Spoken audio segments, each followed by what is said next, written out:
The night before my psych appointment, I was anxious to get professional insight on where I was at mentally. Leading up to this point, I'd been questioning how much of this was just hypochondria. Like, maybe I was just making all of it up, and none of it was a big deal. But I wanted clarity. I was grateful that I finally learned how to use my job benefits to actually try this out. So, here we go. Okay. And what's your highest level of education, Sean? Some college? From college, okay. And are you married? No. Okay. In a relationship? No. Okay. Any children? No. Okay. And do you live by yourself or with someone? I have a roommate. Okay. Gotcha. And who would you say is your support system? This is a psychiatrist for the session. She was asking me the basic questions to get to know me better, like my family history, what I do for a living, etc. I don't know why I wasn't expecting to answer these questions, but saying it out loud felt kind of weird. You're listening to Shawntourage. Whatever brought you here, thank you. And keep listening if you'd like. My name's Sean, and I've decided to create a podcast that is the current story of my life. And as I navigate everyday life and stumble through things like mental health, business, relationships, and other things, you'll meet a lot of my friends. I hope that many of you can relate to my journey. Also, just a heads up, there is some explicit language in this podcast.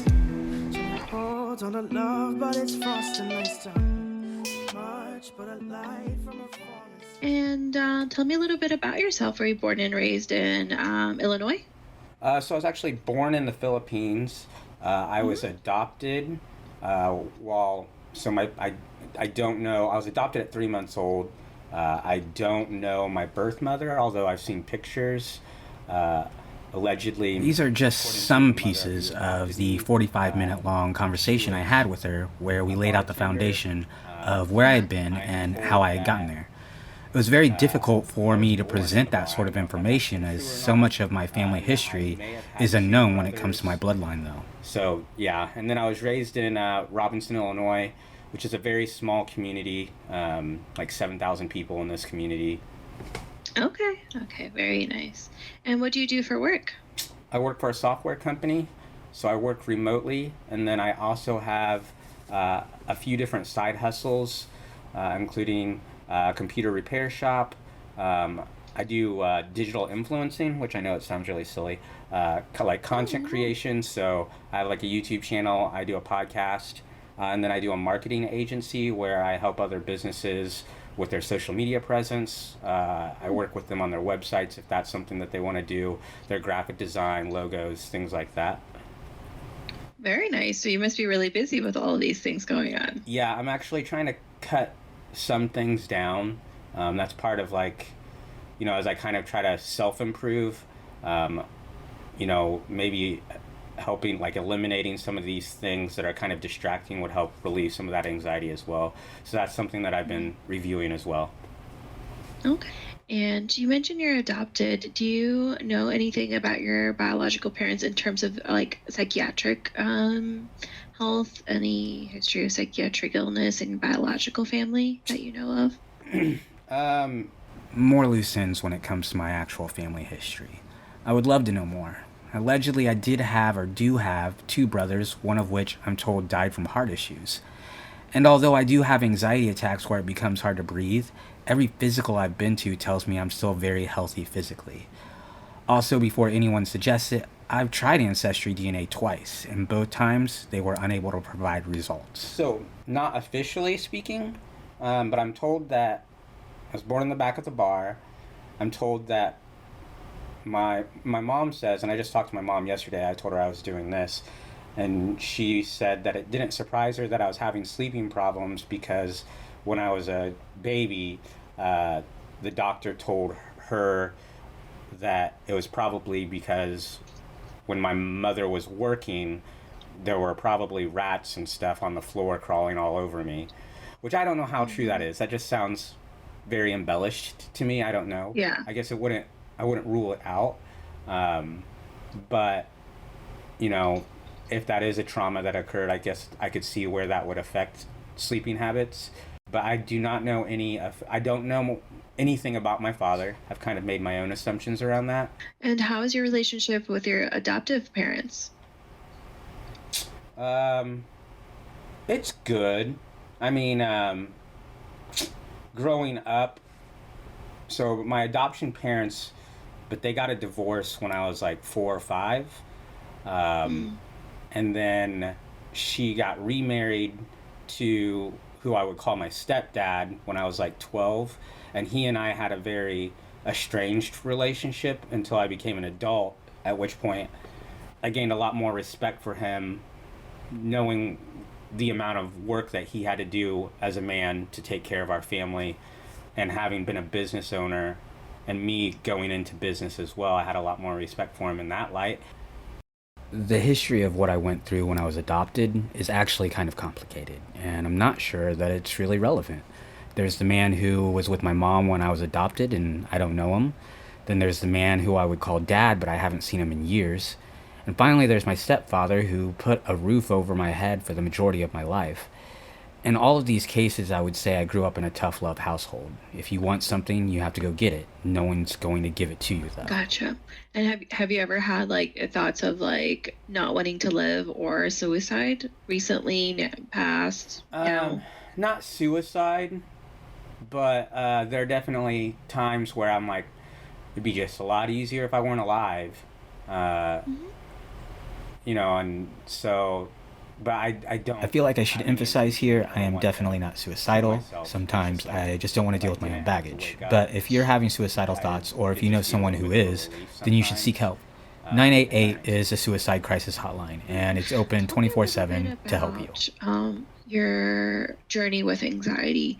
Different people experience anxiety differently. It could be panic attacks, excessive worrying, inability to relax, irritability. When did you first notice anxiety in your life and how has it evolved? And specifically, let's talk about like the present or the past couple weeks. What kind of symptoms are you noticing? so over the past like couple weeks, um, physically it feels like there's like someone just I'm carrying someone on my shoulders all the time. Like Hmm. that's just what it feels like. Down to like my lower back, it just feels like I'm giving somebody a piggyback ride all the time. Um, Hmm.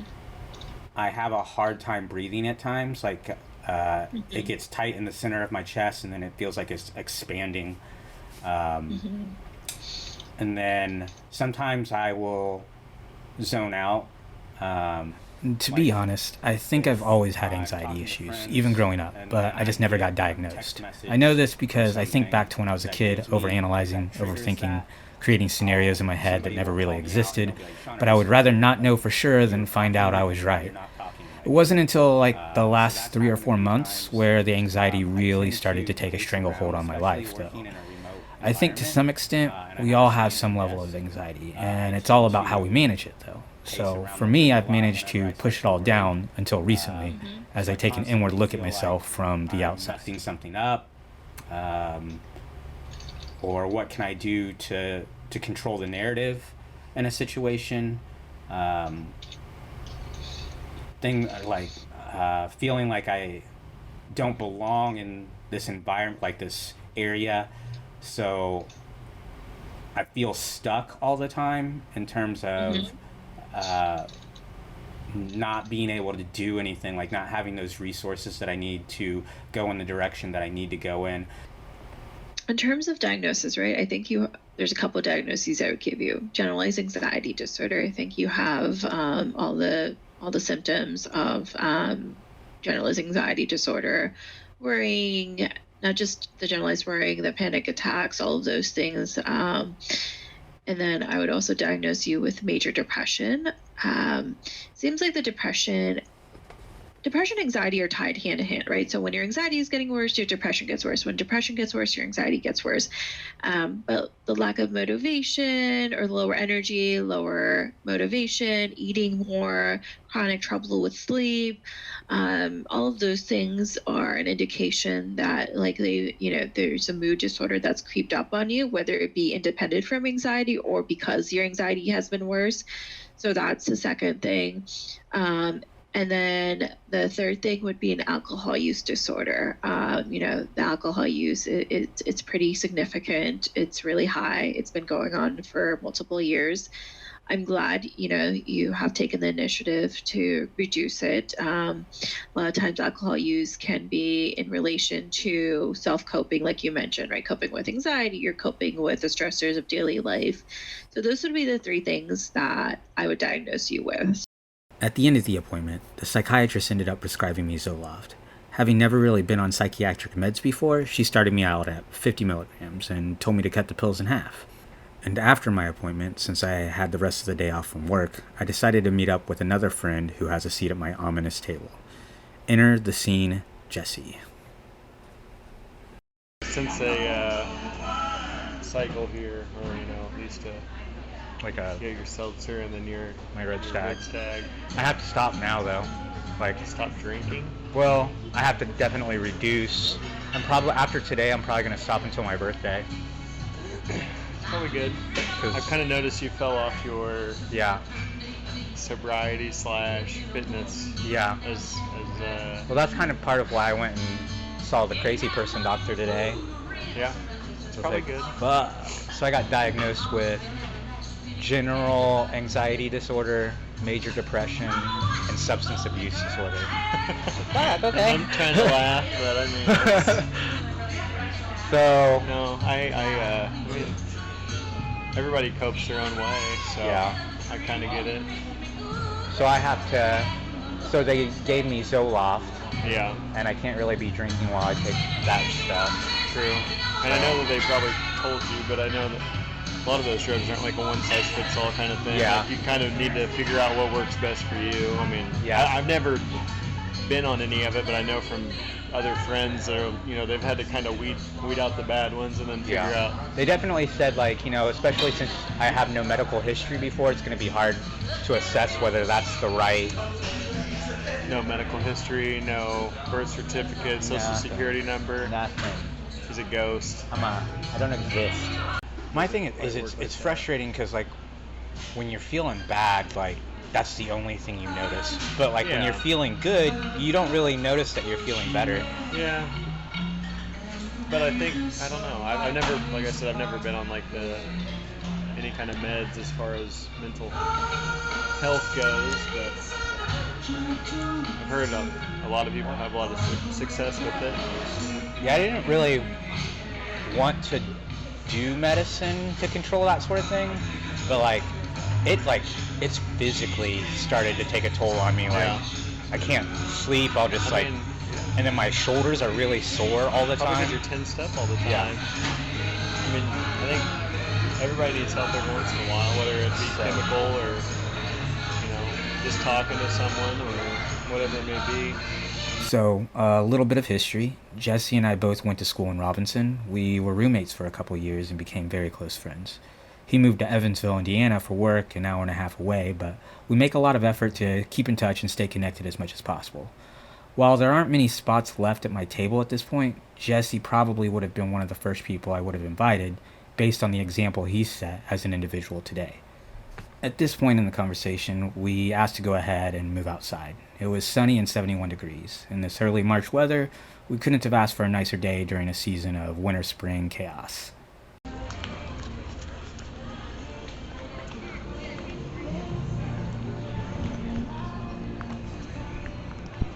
It's a nice day out.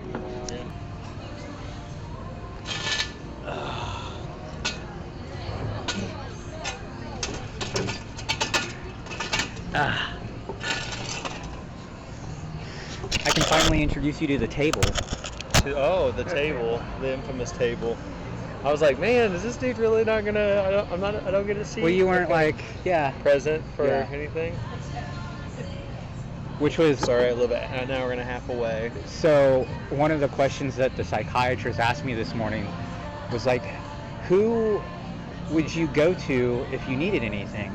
And I don't know why that question tripped me up. Yeah. But I was like, fucking no one. That's I was true. I was like, I don't think that's it just depends on the situation though. I was thinking about it, I was like, and so I had to reframe the question. I was like, well, if I were in jail, here are the people that I would call. Sure. But like when it's like, if I needed to call someone for advice, Yeah. I don't know, man. I don't. No, I get it. I think that's like I don't know. It's like that's kind of like the whole like, well, that's why you need to get out of Robinson. And that's what I was gonna say is like moving away from Robinson kind of showed me who those people would be. You know, Right. Like you live there your whole life and you become kind of insulated to the rest of the world. I feel like, and you do what's easy most of the time. Yeah. And you hang around the people that don't challenge you per se. Yeah. They're just more of enabling you to continue being who you are. Yeah, I mean, like my thing was like, I have a really good group of friends that supports whatever I do.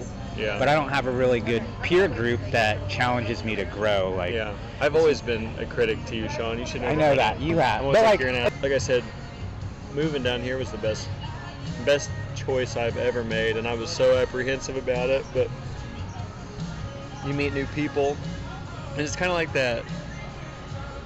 It was scary for me to put myself out there and meet new people with no preconceived notions about who I am or my past, because no one knew anything about me. Right. So it's like you really kind of learn who the real you is, and you realize that people enjoy you for you. Who you are. Were you likable because you grew up with everybody in Robinson, or can you and they make just new knew friends easily because of your own personality? Yeah. And for me, it was having disc golf was a huge way to meet people for me. Like I've met a lot of good friends through that sport and just through work and different channels. But it was hard. I mean, it was. But I wouldn't change it for the world now. So glad I did it. It only took me 29 years, but here I am. Yeah.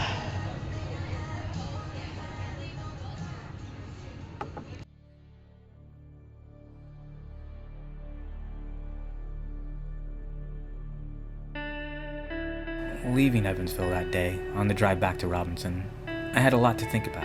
Jesse was onto something, and he was only echoing the ideas I had myself, but I didn't know how to process them. I've been pulled in several different directions, and I'd been getting caught up in thinking I could make where I'm at now a healthy environment for myself, while also aspiring to go somewhere else. I was attached to different facets of both. I also somehow desired change while fearing it too.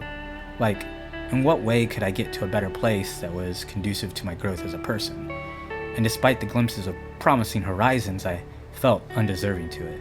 Speaking of which, job update, I didn't get the position. I meant to record the call, but I forgot. In short, they went with someone with more experience, they said. Despite all the management and technical experience I've gained over the past 20 years, they just didn't pick me.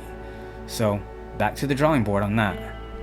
I started thinking to myself, maybe I need to let go of my attachments and evaluate what my future looks like and how I'm going to get there. I need to stop worrying about being part of everyone else's life and trying to be important and what role I play for them, and focus on my own identity first. But in order to do that, I need to make a plan.